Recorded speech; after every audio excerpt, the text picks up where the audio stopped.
खबरों का लखनऊ से इस वक्त की अहम खबर सामने आ रही है। यूपी एसटीएफ ने 2 संदिग्धों को गिरफ्तार किया है। आईएसआई के लिए जासूसी करने का दोनों पर आरोप है। इस वक्त की बड़ी खबर लखनऊ से आपको दिखा रहे हैं। पकड़े गए संदिग्धों पर टेरर फंडिंग का भी आरोप लगा है। रियाजुद्दीन के खाते में अज्ञात स्रोतों से 70 लाख की रकम आई है, जिसके बाद एसटीएफ ने यह कार्रवाई की है। मार्च से अप्रैल 2022 के बीच खाते में आए हैं ये रुपए। ऑटो चालक अमृत गिल के खाते में भी रुपए आए हैं। दोनों के बैंक खातों की पड़ताल में एसटीएफ जुटी हुई है। तो इस वक्त की बड़ी और अहम खबर लखनऊ से अपने दर्शकों को दिखा रहे हैं। दोनों के बैंक खातों की पड़ताल में एसटीएफ जुटी हुई है। लखनऊ से इस वक्त की अहम खबर आपको दिखा रहे हैं। यूपी एसटीएफ ने 2 संदिग्धों को गिरफ्तार किया है। हमारे रेजिडेंट एडिटर मनीष पांडे ज्यादा जानकारी के लिए लखनऊ से हमारे साथ जुड़े हुए हैं। मनीष जी, 2 संदिग्धों की गिरफ्तारी हुई है, क्या कुछ है पूरा मामला?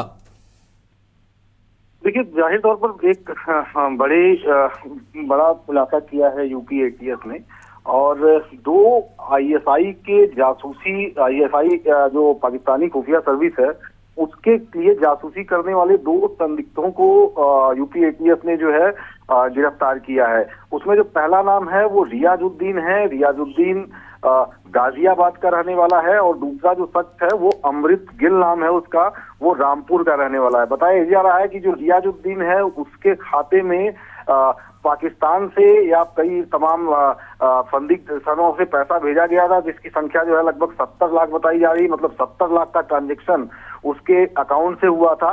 दूसरा जो बंदा जो रामपुर से गिरफ्तार हुआ है, अमृत गिल के बारे में बताया जा रहा है कि ये रामपुर का रहने वाला है, और रामपुर से यहाँ पर इसने जो तमाम भारतीय सेना के जो टैंकर्स हैं उन टैंकर्स की फोटोग्राफ खींच के पाकिस्तान में भेजी थी। तो जाहिर तौर पर एक बड़ी कामयाबी है यूपी एटीएस के लिए।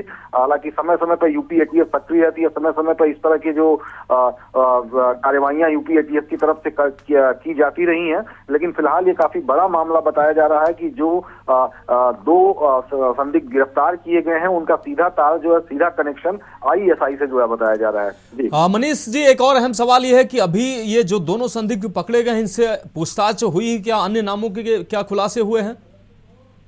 देखिए, इनसे गिरफ्तारी के बाद अब पूछताछ होगी। अभी तक जो चूंकि इस तरह के मामलों में जो एजेंसियां होती हैं, सुरक्षा एजेंसियां होती हैं, वो भी काफी सतर्कता बरतती हैं। उनकी भी कोशिश होती है कि जानकारी उतनी ही बाहर जाए जिससे कि कहीं से भी जो बाकी और लोग हैं या जो संदिग्ध हैं वो सतर्क ना हो जाएं, और सोच समझ के ही इस तरह की चीजें मीडिया में भी दी जाती हैं। क्योंकि जब 22/11 आज की घटना आज याद किया जा रहा है, और ऐसे में जब आपको याद होगा कि जब रिपोर्टिंग के दौरान मीडिया चैनलों ने बहुत सारी चीजें दिखाई थी, उसके बाद जो है और स्थिति एजेंसियों को, आतंकवादियों को कंट्रोल करने में दिक्कत होने लगी थी। तो कहीं ना कहीं उस घटना के बाद जितनी भी सुरक्षा एजेंसियां हैं वो एहतियात बरतती हैं। इन 2 संदिग्धों को गिरफ्तार कर लिया गया है, हिरासत में लिया जा रहा है, और जाहिर तौर पर इनसे पूछताछ के बाद जो भी अपडेट होगा या जो भी सूचनाएं मिलेंगी, जो भी जानकारियां मिलेंगी,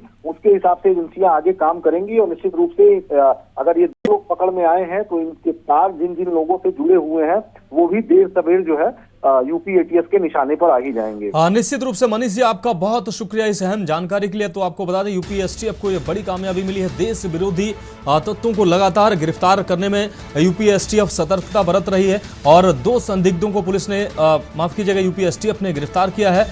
दोनों से अब अहम जानकारियां आगे मिल सकती हैं, जिनके आधार पर अन्य नामों का भी खुलासा हो सकता है।